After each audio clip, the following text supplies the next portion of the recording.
Boa noite, pessoal. Bom, eu vou trazer aqui um assunto que para muita gente vai ser de difícil compreensão, mas eu quero deixar isso registrado. Hoje é dia 25 de fevereiro de 2025, tá? Bom, por acaso, o portal da CPLP, se estivesse habilitado, ele estaria fazendo o aniversário, tá? A gente está aí no momento em que o portal foi criado em 2023 e foi extinto na semana passada. Semana passada não, foi extinto no dia 15 de fevereiro, em função da mudança da lei que entrou em vigor no dia 13. Por que eu tô vindo aqui falar sobre isso? Não é para falar sobre o portal, é para falar sobre uma questão de ética profissional emblemática hoje. Muitas pessoas estão indo contra seus advogados porque eles conseguiram, com sucesso, que a lei fosse alterada. Por que eu estou dizendo isso? Vocês devem lembrar que eu dizia aqui, por favor, façam esse dever de casa de procurar os vídeos de 1 ano e meio atrás, que era possível fazer a troca da CPLP. E sob que argumentos a gente podia trocar a CPLP? Porque ela era um título que não obedecia ao modelo da União Europeia, porque ela colocava o imigrante numa situação de fragilidade, porque ela ofendia o artigo 3º, a linha X da Lei de Imigração, também ofendia o artigo 92 do Decreto Regulamentar na sua forma, ou seja, era uma série de argumentos que a gente tinha para que o título fosse trocado. O que nós fizemos? Uma força-tarefa, em termos da advocacia, podemos dizer, entrando com processos judiciais para que a pessoa tivesse esse direito respeitado. E hoje a gente sabe que existem cerca de quase 50 mil ações pendentes de análise no Tribunal Administrativo. E por causa disso, a AIMA também cedendo a uma pressão social, porque o certificado CPLP, ele nasceu de um engano. O que aconteceu? O presidente da República assinou a lei que modificava a situação da CPLP. Para quê? Para não ser mais o certificado e sim ser um título tradicional.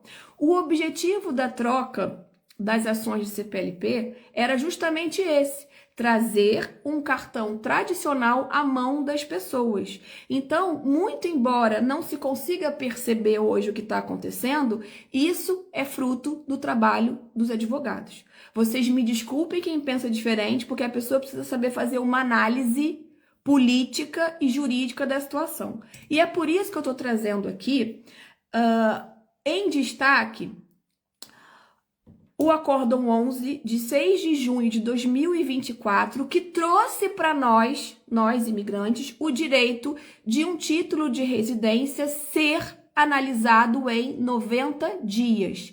E esse acórdão, ele precede uma ação judicial que foi proposta em 2020.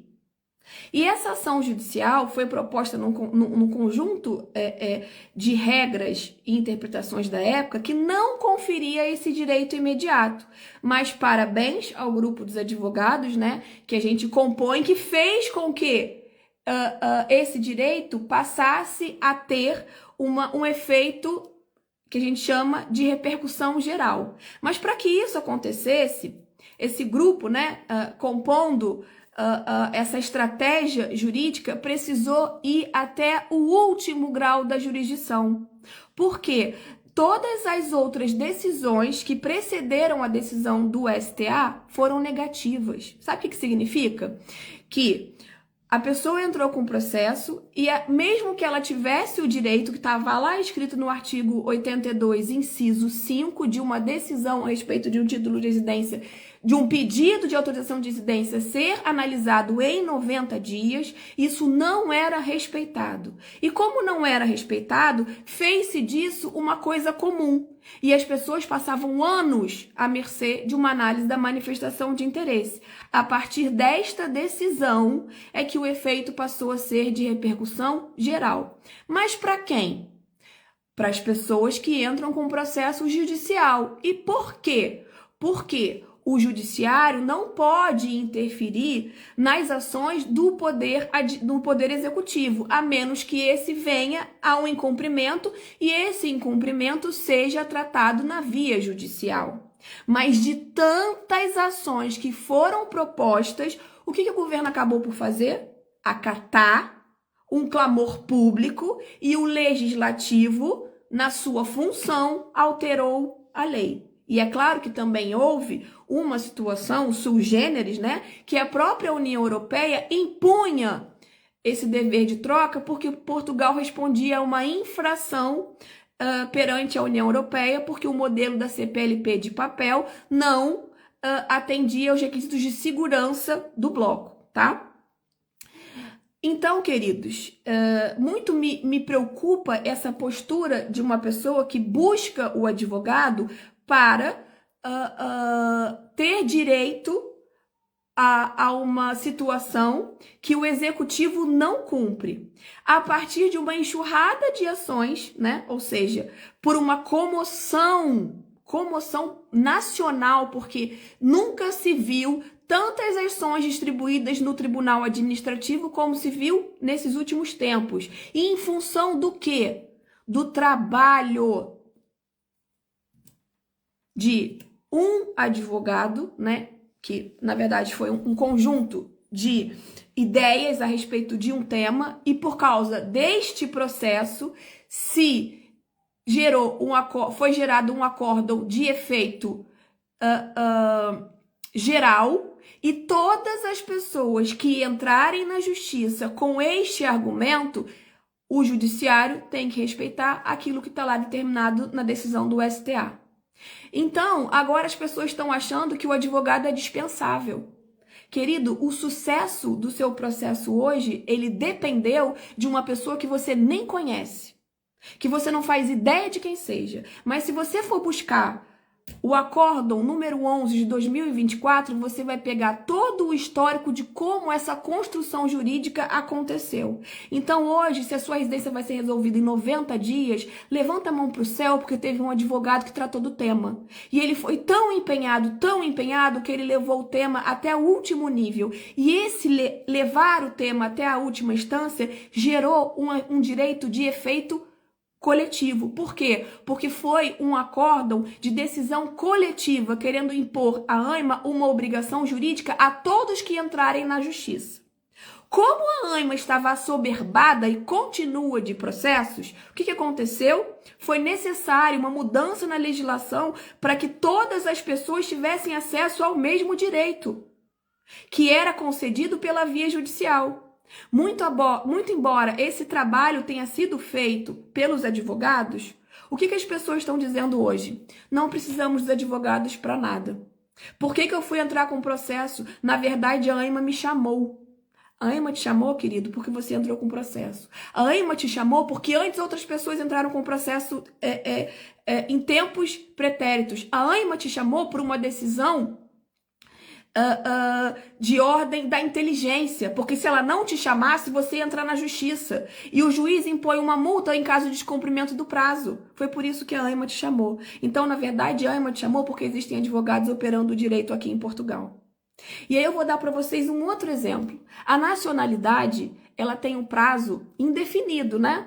Para as pessoas, se você entrar no IRN, ele vai dizer que ele vai te mandar um comunicado dizendo que o processo de nacionalidade está levando cerca de 30 meses.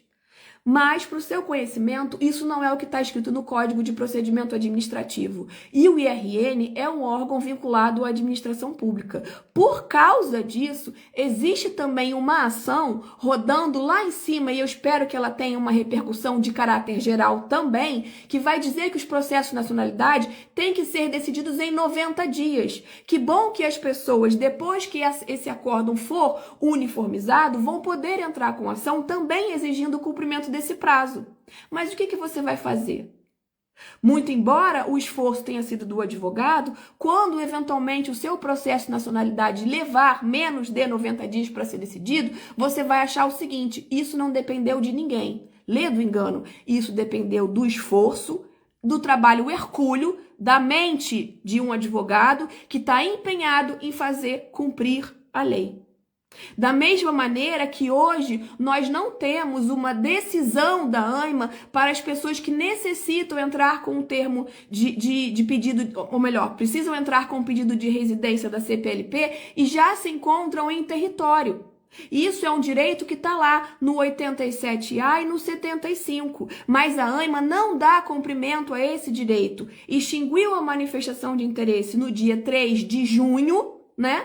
E as pessoas que estavam em território português como turistas, à espera de dar entrada no seu processo de manifestação de interesse quando encontrasse um trabalho, elas ficaram o quê? À margem da sociedade e hoje estão em situação irregular.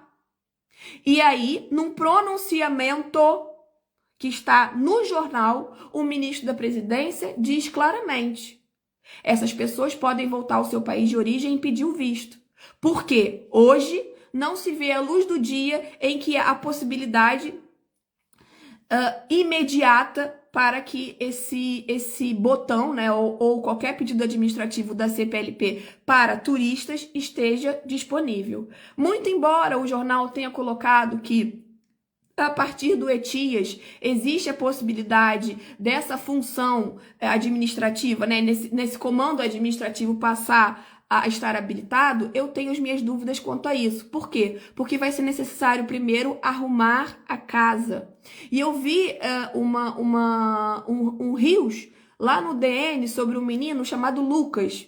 Eu, de fato, não conhecia. Mas o que ele fala naquele Rios é exatamente aquilo que acontece hoje. Ele faz uma reflexão do porquê. Por quê? Porque não existe interesse político em que esse comando fique disponível. Porque quanto mais pessoas estiverem presos a Portugal, maior é a quantidade de mão de obra disponível. Com maior quantidade de mão de obra disponível, a gente pode ter salários mais baixos. E com isso, você fica no mercado que tem uma mão de obra farta e você não precisa investir na qualidade dessa mão de obra e nem em garantia de direitos.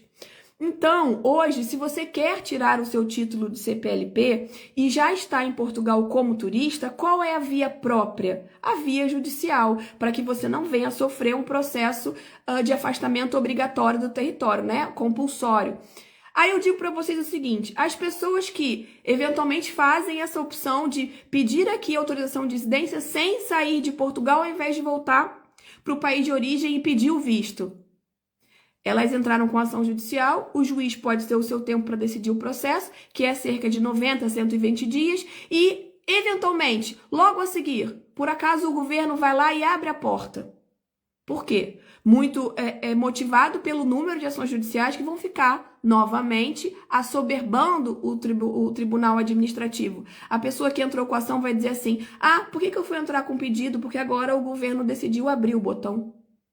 Eu digo para vocês que é o contrário. Somos nós, na função de advogados, é a máquina privada, vamos dizer assim, que obriga o governo a cumprir aquilo que é de direito do cidadão. Então não pense você, quando você entra com um pedido e ainda não foi decidido, mas você recebeu uma comunicação da ANMA para se apresentar lá e trocar a CPLP, isso é fruto do trabalho do seu advogado e de todos os demais que trabalharam em causas como essa.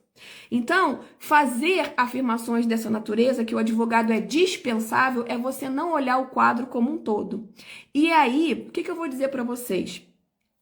Tira do advogado o interesse de litigar demandas coletivas. Por quê? Aí eu vou dar o exemplo da minha situação do artigo 122.1K, né? A gente tem aí pessoas para ser CPLP para tirar a residência. Ok? E elas já vão conseguir. Mas temos outras pessoas, imigrantes de outras nacionalidades, que têm filhos que moram em Portugal. E essas pessoas que não conseguiram fazer a contribuição antes do dia 3 de junho, elas poderiam se valer do 122.1K se elas têm filhos em idade escolar em Portugal. Por quê? Porque a lei disse isso. Mas, infelizmente, a ANMA só concede essa residência com criança a partir de 12 anos, apesar da lei não falar sobre isso. Ou seja, é a ANMA tentando fazer além daquilo que é a sua competência, legislando por cima do poder legislativo. Então, essas pessoas podem entrar com ação judicial. Mas eu tenho uma petição lá na Assembleia da República pedindo que esse efeito do artigo 122.1K seja de cumprimento imediato, sem necessidade da pessoa entrar com uma ação judicial. Aí, digamos que eu consiga atingir o que eu espero, o meu mínimo de 1.000 assinaturas. Eu vou lá e apresento a proposta de alteração na legislação ao parlamento. O parlamento acolhe o meu pedido e muda a lei. Aí os meus clientes vão falar assim, meu Deus, não sei nem porque eu entrei com ação contra advogado. Por acaso eu? Mas ele pode nem saber que sou eu que estou lá à frente do projeto de lei. Sabe por quê? Porque agora todo mundo pode pedir. Então, quando o advogado tem uma postura mais social de entrega do direito a efeito coletivo, vocês não têm que pensar sobre isso, de que, olha, não preciso de advogado para nada. Não, aplauda a postura do advogado, ok? Então, eu queria deixar esse recado aqui, que é muito importante, e a gente tem que ter consciência de como as coisas acontecem. E para isso, nada melhor do que você entender o que está na política do país que você mora, desde que a gente teve o processo inicial das CPLPs. Isso foi quando? Em 2022, tá? E foi um tratar. E se você acompanha o canal, você vai saber que mais de 1 ano e meio eu venho falando sobre a possibilidade da troca. E eu estava tão absolutamente certa nos meus argumentos que quando eu li o preâmbulo, a justificativa para a mudança da legislação, tudo aquilo que eu dizia está lá escrito. Palmas para mim e palmas para os demais advogados que, como eu, tinham os mesmos argumentos jurídicos. Então a lei só mudou porque os advogados existem. Beijinho para vocês e até o próximo vídeo.